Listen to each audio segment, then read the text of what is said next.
यात्रा आरंभ। किन्नर या किमपुरुष देवयुगीन हैं। उनके देश की यात्रा का अर्थ है देवलोक में जाना। फिर पाठकों को मेरी इस यात्रा पर संदेह हो सकता है, किंतु साथ ही यह भी कहा जा सकता है कि जिस देश में कभी देवता रहते थे वहाँ पीछे पिछड़े मनुष्य रहने लगे, और जो पिछड़े मनुष्य का देश हो वह फिर देवलोक बन जाएगा। किन्नर देश के बारे में मेरा यही विचार है।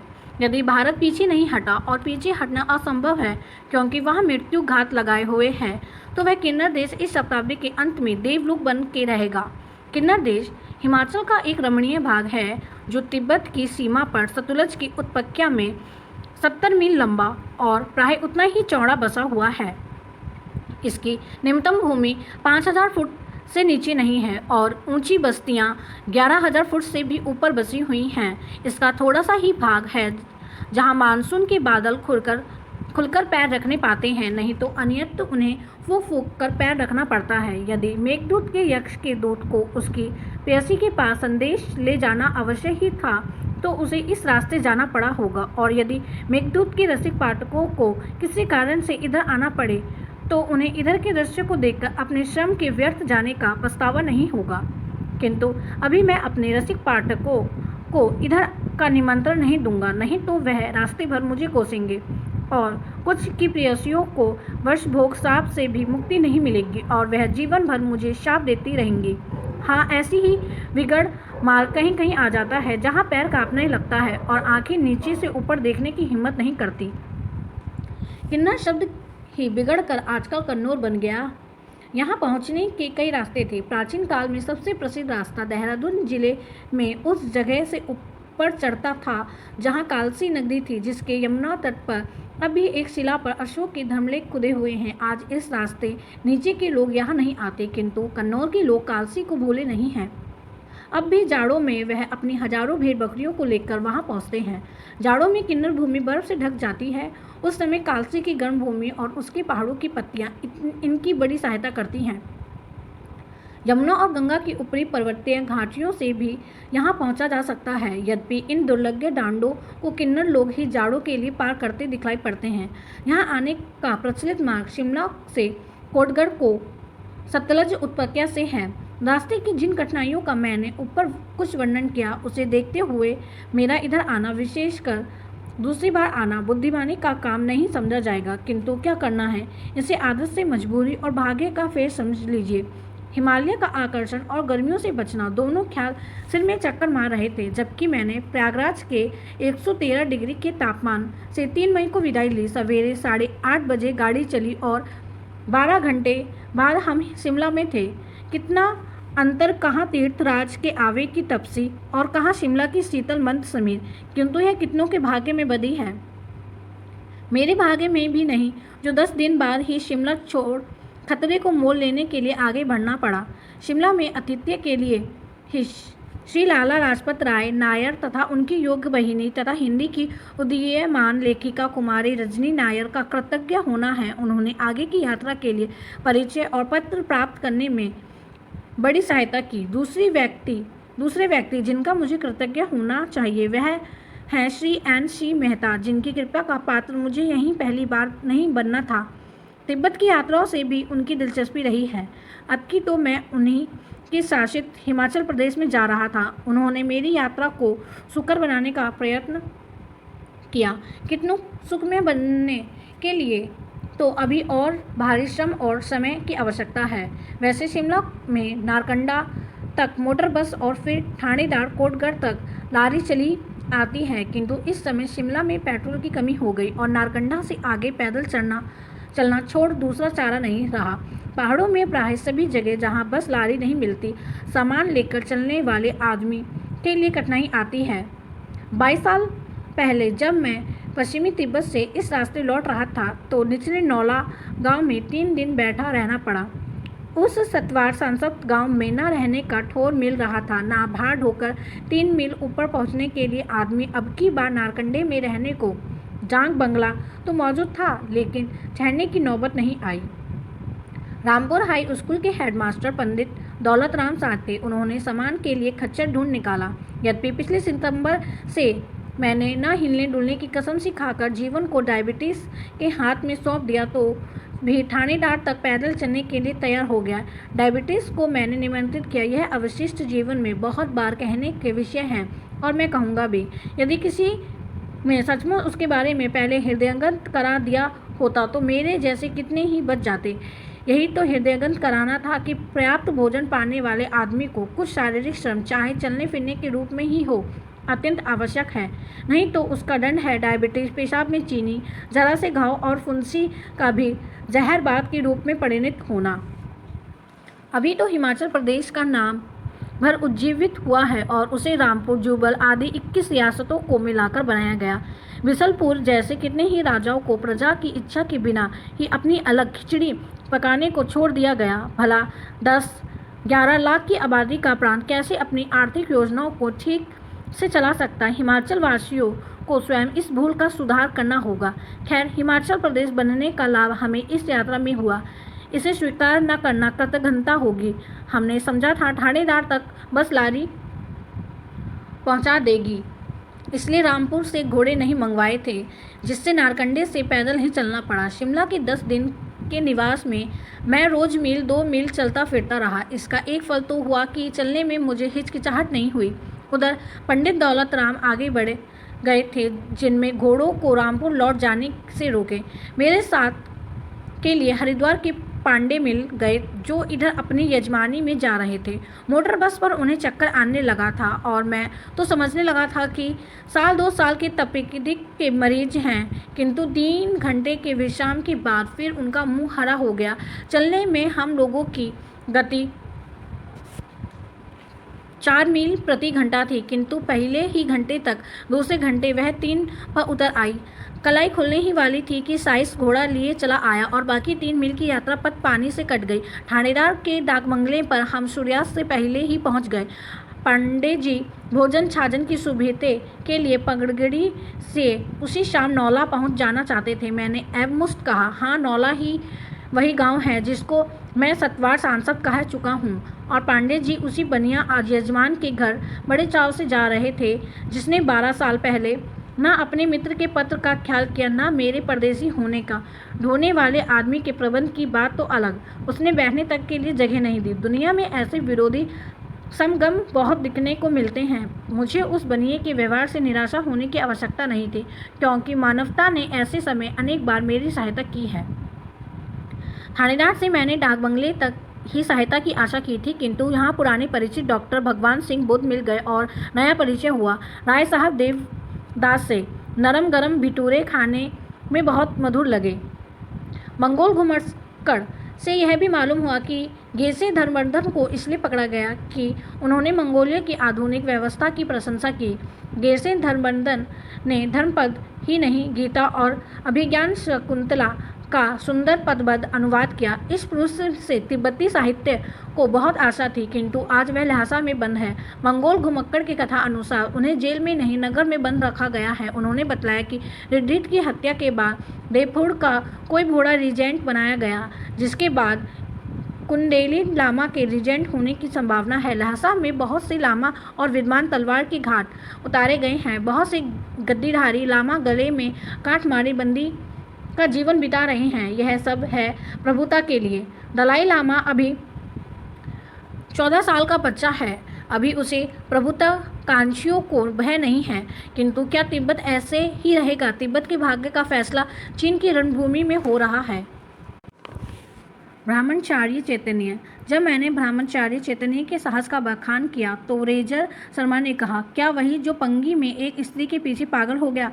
मैंने कहा, आप तो सनातनी हैं, पागल क्या ब्रह्मा और शिवजी नहीं हुए? संस्कृत की सूक्ति है, विश्वामित्र पराशर भ्रातृत्वयो वातंबु प्राणाः सनः तेदीपि स्त्री मुख पंकज सुललितम दृष्टे वेव मोहगतः सल्यत्र संघ्रत पयोधि योतम ये भुजन्ते मानवाः तेषा मीनेन्द्रिया यनि ग्रहो यदि भवदे विद्यानस्त्रे रेत सरगम। विश्वामित्र पराशर आदि जो हवा पानी पत्ता खाने वाले थे, वह भी स्त्री के सुललित मुखपंकज को देखकर मुग्ध हो गए। फिर जो आदमी घी दूध दही सहित साली की भात खाते हैं, यदि उनकी इंद्रियों का निर्वाह हो जाए तो कहना चाहिए विद्या पर्वत समुद्र में तैर रहा है। यह कहते हुए मैंने बतलाया, उक्त दोष के होते हुए भी यात्री के साहस की महिमा नहीं घट जाती। ब्रह्मचार्य परमानंद चैतन्य का जन्म अल्मोड़ जिले में कहीं पर आज से 40 वर्ष पहले हुआ था और उनकी आधी आयु कड़ी में बीत चुकी है। उन्होंने अपना भ्रमण क्षेत्र कश्मीर, लद्दाख, मानसरोवर, नेपाल लेते सारे हिमालय को बनाया और कठिन से कठिन रास्तों को चाल डाला। कह रहे थे 14 से 16 साल पहले मैं जुम्बल के पहाड़ों में घूम रहा था। एक दुकानदार ने बड़ी खातिर की। भोजन कराने के लिए उसकी तरुणी कन्या ने हाथ मुंह धुलाया, साथ बैठी। उसकी माँ ने हम दोनों को साथ बैठाकर भोजन कराया। रात में एक कोठरी में रख दिया। मैंने संयम किया। दूसरे दिन गृहपति ने घर जमाई बनने का प्रस्ताव किया। इनकार करने पर रोक रखा। फिर आकर अपना निश्चय बताऊंगा, यह कहकर चला आया। यह पत्र की प्रथम बाधा थी। ब्रह्मचार्य ने अधिक समय चंबा, कुल्लू, जुबल जैसे खुले यौन संबंध के प्रदेश में ही बिताया है। उच्च श्रेणी के घुमक्कड़ों के लिए और योग्यताओं के साथ चोरी, नारी मिच्छा और घुमक्कड़ इच्छा, इस भ्रम वाक्य का पालन करना आवश्यक है। नारी से बंधन बांधने वाली नारी का अभिप्राय है, किंतु ब्रह्मचारी से यह आशा नहीं की जा सकती कि वह इस वाक्य का पालन करेगा। उनका ब्रह्मचर्य का ढोंग भी उनके 2 घंटे की समाधि लाने की बात जैसा ही यात्रा के संबल का अंग है। वह अपनी कथा अनुसार एक बार मुद्रकृक्ष के शिकार हो चुके हैं। हाँ, अधिक योगाभ्यास के कारण। यह कोई आश्चर्य की बात नहीं है। उनकी विचरण भूमि ही ऐसी है जहाँ मुद्रकृक्ष उपदेश का आंकड़ा 75 सैकड़ों से कम कोई जाने वाले नीचे के लोगों और गोरों का, जिन्होंने इनकी सामाजिक स्वच्छंदता का अनुचित लाभ उठाया। अपने यहाँ तो यौन प्रतिबंध के बारे में वैश्यावृत्ति मात्र ही यौन सदाचार पालन का एकमात्र साधन बना दिया और वैश्य रति रोग का खुला प्रसाद अपने भक्तों में बांटती हैं। उसी को लेकर हमारे भाई पहाड़ों में पहुँचे और यहाँ के मुक्त संबंध के वातावरण में उनका लाया विराव 1 से 2, 2 से 4, 4 से 16 होते आज सारे पहाड़ में फैल गया है। अब आप ही बतलाइए, गरीब पहाड़ियों को आज इस दशा में पहुंचा देने का दोष किस पर है? इसका परिणाम पागलपन और कोढ़ का भयंकर प्रहार हो रहा है, जिसका साकार रूप ऋषिकेश लक्ष्मण झूला की सड़क तथा सापुट में पड़े कोड़िनों की पलटन के रूप में दिखलाई दे रहा है। घुमक्कड़ बनने की आकांक्षा रखने वालों के मार्ग में यह बड़ा खतरा है। सरकार के लिए रतिज रोग कितनी बड़ी समस्या है, इसे स्वयं समझिए। यद्यपि पेनिसिलिन और दूसरी ऐसी रामबाण औषधियाँ निकल आई हैं जिनके चंद इंजेक्शन मूल कक्ष को चुटकी बजाते बजाते भागा देती हैं, किंतु एक हिमाचल को रतिरोज निर्मुक्त करने के लिए करोड़ों डॉलर की दवाइयाँ चाहिए। यह डॉलर कहाँ से आएंगे? ब्रह्मचारी कश्मीर से नेपाल तक के पहाड़ों को अंगुल अंगुल छाने हुए हैं, यह कहना अतिशयोक्ति नहीं है। और ऐसे रास्तों से जिन्हें देखकर हमारे अधिकांश पाठकों का शरीर से हारने लगेगा। कश्मीर से लद्दाख होते मानसरोवर पहुँचना और सो भी परम बेसरो सामानी के साथ ऐसी वैसी बात नहीं है। आज पथों से जाकर पहाड़ों पर के सरोवर और ग्लेशियरों में पांडवों के तपस्या स्थल और नए तीर्थों का आविष्कार करना भी आसान काम नहीं है। यह यूलखड्ड के ऊपर के डांडे पर एक सरोवर और पांडवों की तपस्या की बातें कर रहे थे। वहाँ एक कुंड में ब्रह्मा, विष्णु, महेश की मूर्तियाँ हैं। मैंने समझ लिया, यदि इनकी बात सच्ची हो और उनकी 70% बातों को मैं ऐसे ही काट देता हूँ तो वह अवलोकितेश्वर, मंजूश्री, व्रजपाणी की त्रिमूर्ति होंगी। मानसरोवर के रास्ते की एक पुरानी गुम्बा में उक्त तीनों मूर्तियां राम, लक्ष्मण, सीता के रूप में मजे से मानी जा रही हैं। यह मालूम है भक्त भाव प्रदान होते हैं, उन्हें लिंग भेद करने की फुर्सत कहाँ। मैंने कहा, इन छोटे सरोवर के तीर्थ प्रचलित नहीं होंगे।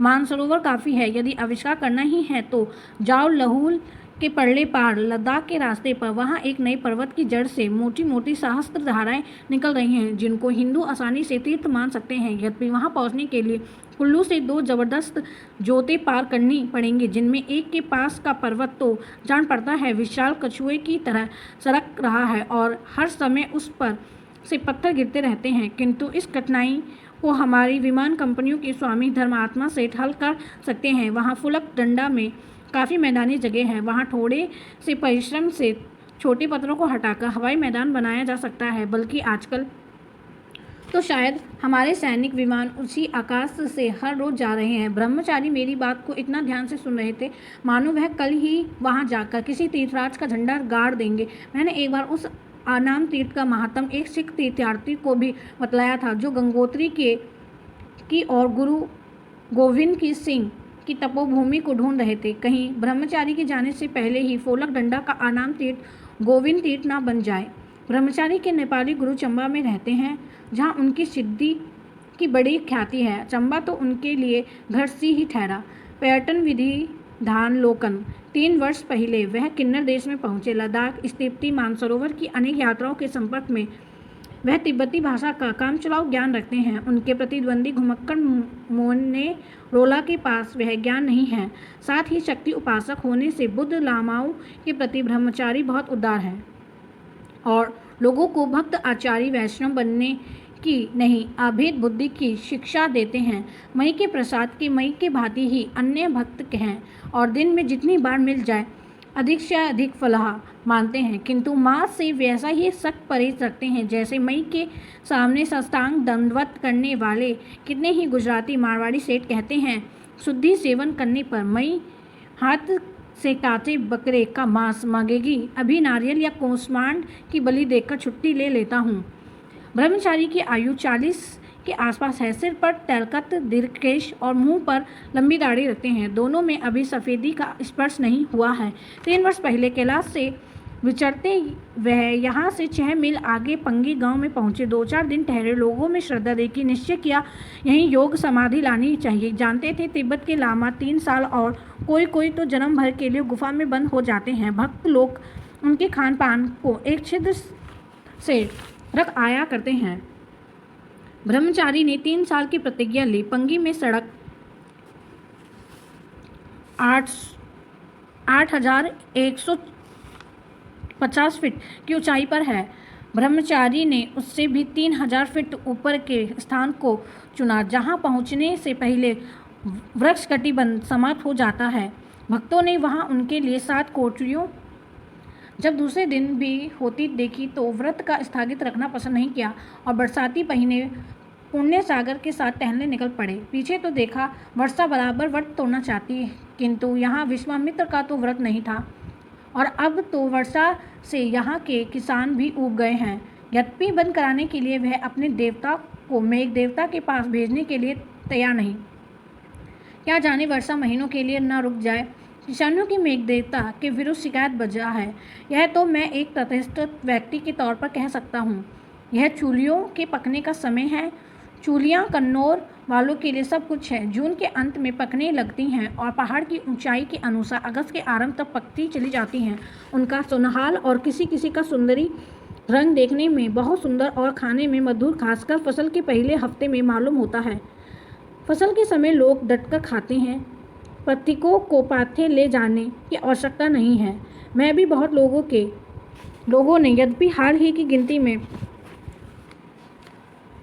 81,100 वृक्ष चूली के लिखाए, लेकिन सभी ने कम कम करके अपने वृक्षों को बताया। डरने लगे कहीं टैक्स बढ़ने का तो यह डौल नहीं, बुशर में तो नहीं, किंतु दूसरी पहाड़ी रियासतों में वृक्षों को गिनकर लगाया जा रहा है। फिर वृक्षों की गिनती से संदेह होना वाजिब ही ठहरा।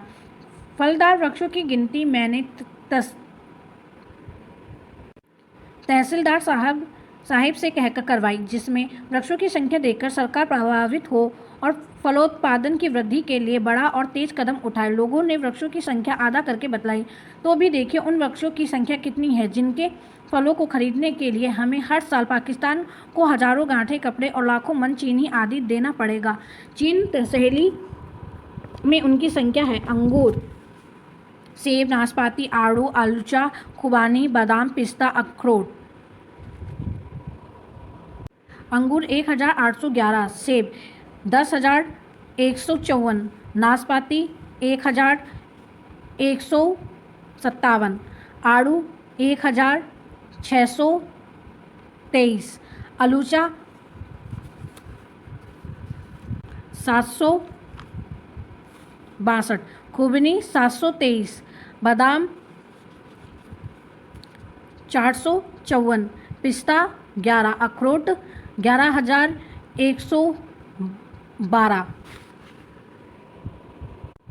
यह तो वह फल हैं जो नाचर तक मोटर आने की प्रतीक्षा कर रहे हैं। जो सड़क तैयार होते ही हमारे नगरों में फट जाएंगे। यही नहीं, सड़क बनते ही 10 साल के भीतर वृक्षों की संख्या 10 गुनी हो जाएगी। आज इन फलों की फसल के समय कोई कदर नहीं। मेरे टहलने के रास्ते पर कभी किसी ने एक दुकान बनाई और वृक्षों के साथ कुछ सेब के वृक्ष लगा दिए, अच्छी जाति के बड़े बड़े सेब। किंतु आज सेबों की कोई खोज खबर लेने वाला नहीं। 10 मन से क्या कम सेब होते, किंतु लड़कों ने नीचे की डालियों को साफ कर दिया। इनकी हमारे नगरों को बड़ी आवश्यकता है और जिनकी यह कदर है। इसके अतिरिक्त दूसरे फल हैं चूली, बेमी, बेसर, पल्लू और बरजाई। बेमी, आड़ू हैं जिनके कारण कन्नौल वालों को अपने अंगूर नीचे भेजने में जरा भी पछतावा नहीं होगा। बेमी का शराब शुरू हुए अभी थोड़ा ही समय हुआ, किंतु अभी सेपंगी ब्रह्मचारी जैसों ने प्रोपेगेंडा शुरू कर दिया। अंगूरी शराब इसके सामने कुछ भी नहीं। मैं कह रहा था चूली की बात, जिसकी संख्या 2 लाख से कम नहीं होगी, अर्थात प्रत्येक किन्नर पर 5-5 पेड़। और चूली फलने में बड़ी बेशरम है। प्रति वृक्ष 8 से 7 मन फल से क्या कम होता होगा। चूली फल से ही चटनी का काम देती है, जिसके लिए किन्नरों को कोई प्रेम नहीं। किंतु हमारे सैलानी उतने रसिक नहीं हो सकते। पकने के समय तो तत्मेव माता च पिता है ही, फिर सुखाकर वह साल भर लोगों का पोषण करती है। सूखी चूली की लपसी मिल सके तो थोड़ा आटा मिलाकर अधिकांश किन्नरों का आहार है। यह वर्षा उसी चूली पर हाथ साफ कर रही है। छतें सुनहली चूली से बसंती बनी हैं। कितने ही खेतों को भी उन्होंने सुनहला कर रखा है। चुदाई मास का यह एक सुंदर दृश्य है जो दर्शक का ध्यान अपनी ओर आकर्षित किए बिना नहीं रहेगा। किंतु यह वर्षा सारा गुड़ गोबर कर रही है। चूलियाँ सूख नहीं पा रही हैं। कुछ दिन और ऐसा ही रहा तो वह सूर्य किरणों से वंचित हो सड़ जाएंगी। फिर साल भर की जीविका क्या होगी? यह है लोगों के मन में भारी चिंता का कारण। आदमी ने अल्पदृष्टि वाले शुष्क प्रदेश में अपना निवास बनाया, वहाँ की कितनी ही असुविधाओं को अपनी सुविधा में परिणित कर दिया। अब जब उनमें व्यक्तिक्रम होने लगता है तो उसका सारा जीविकोपार्जन का ढांचा टूटने लगता है। हे मेघ देवता, यदि तुम्हारे में जरा भी हृदय है तो अपने बाल गोपालों की रक्षा करो।